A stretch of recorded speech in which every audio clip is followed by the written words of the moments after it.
Olá pessoal, aqui é o pastor Edmilson Oliveira da igreja Getsemane em São José dos Campos, São Paulo.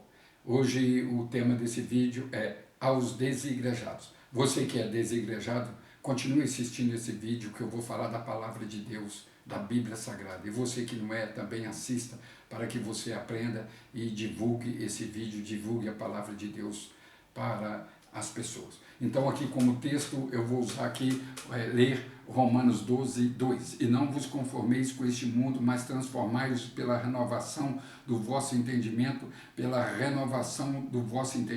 para que experimentei qual seja a boa, agradável e perfeita vontade de Deus. Então, amados e queridos e amadas, Deus mandou Moisés construir, Antigo Testamento, Deus mandou Moisés construir o tabernáculo para o povo ajuntar e prestar um culto a Deus. Depois, mais tarde, Deus mandou Salomão construir o templo para a mesma finalidade, para o povo ajuntar-se e cultuar a Deus. No Novo Testamento, vou ater mais aqui no Novo Testamento, Jesus estava sempre no templo. Você pode observar isso, logicamente, nos evangelhos. E a palavra de Deus diz que nós somos cristãos. O que é cristão? Um seguidor de Cristo. Então Jesus estava no templo, sempre estava no templo. Então nós temos que estar no templo também, ir no templo. Nós somos seguidores de Cristo. Em Mateus 21, 13, Jesus purifica ali, tinha os cambistas vendendo as coisas no templo e Jesus foi lá, expulsou eles daquele lugar e disse, foi no templo, Jesus prosseguiu dizendo, a minha casa será chamada casa de oração. Então Jesus faz um relacionamento, uma relação, aliás, entre templo e casa de oração.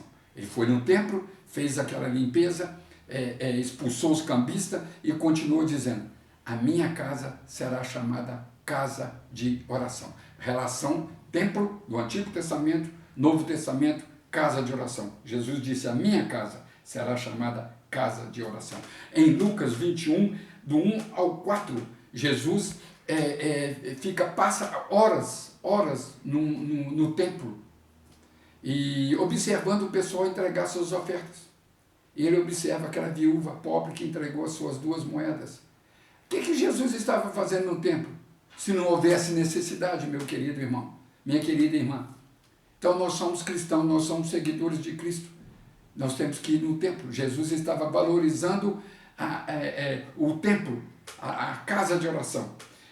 Prosseguindo Mateus 16, 18, Jesus fala, a minha igreja, primeira vez que é citado igreja na Bíblia Sagrada, Jesus diz, a minha igreja, as portas do inferno não prevalecerão contra a minha igreja. Igreja é eclesia no grego, que dá sentido de coletividade, grupo de pessoas, comunidade. Vamos aí aprendendo, vamos andando. 1 Coríntios capítulo 12, do 12 ao 31, Paulo explica que da mesma forma que a igreja, ele compara a igreja como um corpo humano, que o corpo humano tem vários membros e a igreja também, isso é sentido de coletividade, de comunidade, e que a igreja tem vários dons, Deus ministra, dá vários dons à igreja. Então você desigrejado, tem vários dons aí do Espírito Santo na sua casa, onde você reúne, onde você se diz que você reúne. Tem 21 dons espirituais. O Novo Testamento enumera 21 dons espirituais. Deus ministra, dá à sua igreja para a edificação dela, do seu corpo. Em Efésios 1, 22 ao 23, o apóstolo Paulo fala da igreja, que a igreja, que Jesus é a cabeça da igreja. O apóstolo Paulo continua comparando a igreja como um corpo, o corpo humano, que tem vários membros. Então Jesus é a cabeça, a igreja é o seu corpo, compara com o corpo humano.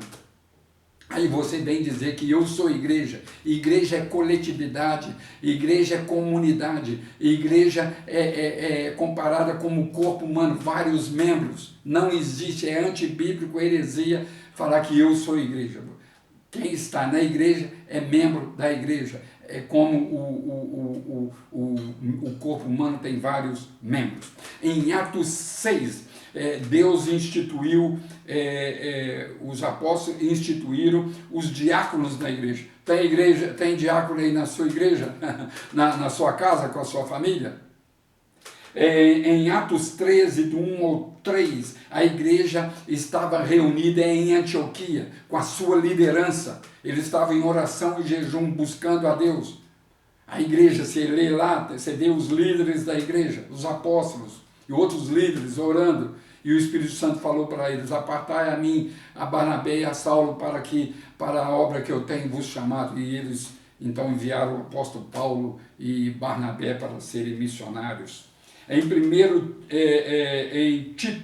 Em Tito capítulo 1, versículo de número 5, o apóstolo Paulo ordena Tito a estabelecer presbítero na igreja, em cada cidade, e instituir presbíteros que são pastores. Presbíteros são pastores.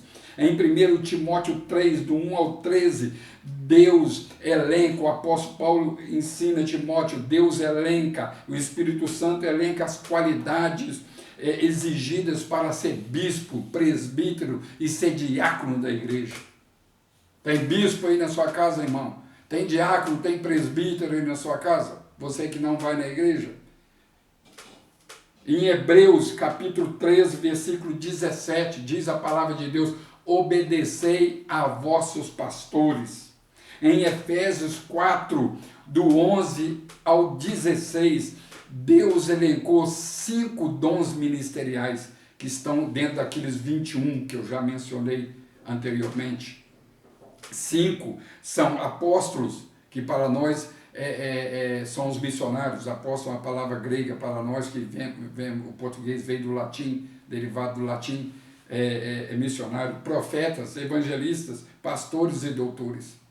Então tem esses 5 ministérios aí na sua casa, ou desigrejados. Para que esses 5 ministérios? O apóstolo Paulo ensina lá nesse mesmo texto, para edificar a igreja, para edificar os crentes. E a Santa Ceia? Você está tomando Santa Ceia? O Jesus instituiu a Santa Ceia numa Páscoa, está lá nos Evangelhos. E o apóstolo Paulo, em 1 Coríntios do 23, 1 Coríntios do 11, 1 Coríntios 11, do 23 ao 32, ele ensina a igreja de Corinto a celebrar a Santa Ceia. Você toma Santa Ceia? Ou Ceia do Senhor? Está lá. Ou o apóstolo Paulo, os apóstolos, os outros apóstolos, e Jesus estava brincando de igreja. Ou eles estavam brincando de Santa Ceia. Quero dizer para você, para consagrar a Santa Ceia, tem que ter uma regra. Tem uma regra deixada por Deus. Sabe quem pode consagrar a Santa Ceia? O pão e o cálice? Apóstolo, que é os dons ministeriais. Apóstolos, pastores, evangelistas, Filipe era um evangelista, bispos, presbítero, ou alguém que essas pessoas, apóstolos, pastores, evangelistas, bispos e presbíteros, podem consagrar a Santa Ceia, o pão e o cálice. Ou pessoas que esses delegar a autoridade. Aí pode consagrar. Agora, você toma a Santa Ceia? Se você toma, quem está consagrando o pão e o cálice? Quem? Tem que ter uma regra, meu filho, minha filha. Todo mundo tem regra, não tem? Lá na sua empresa, você tem regra você tem um monte de regra. Regra para chegar, regra para sair da empresa na hora que termina o trabalho e várias outras regras. Agora, Deus não pode ter a sua. Você obedece às regras das pessoas e você não vai obedecer às regras de Deus? Pensa nisso. Então, faça a vontade de Deus, que é boa, agradável e perfeita. E Deus abençoe a todos em Cristo Jesus.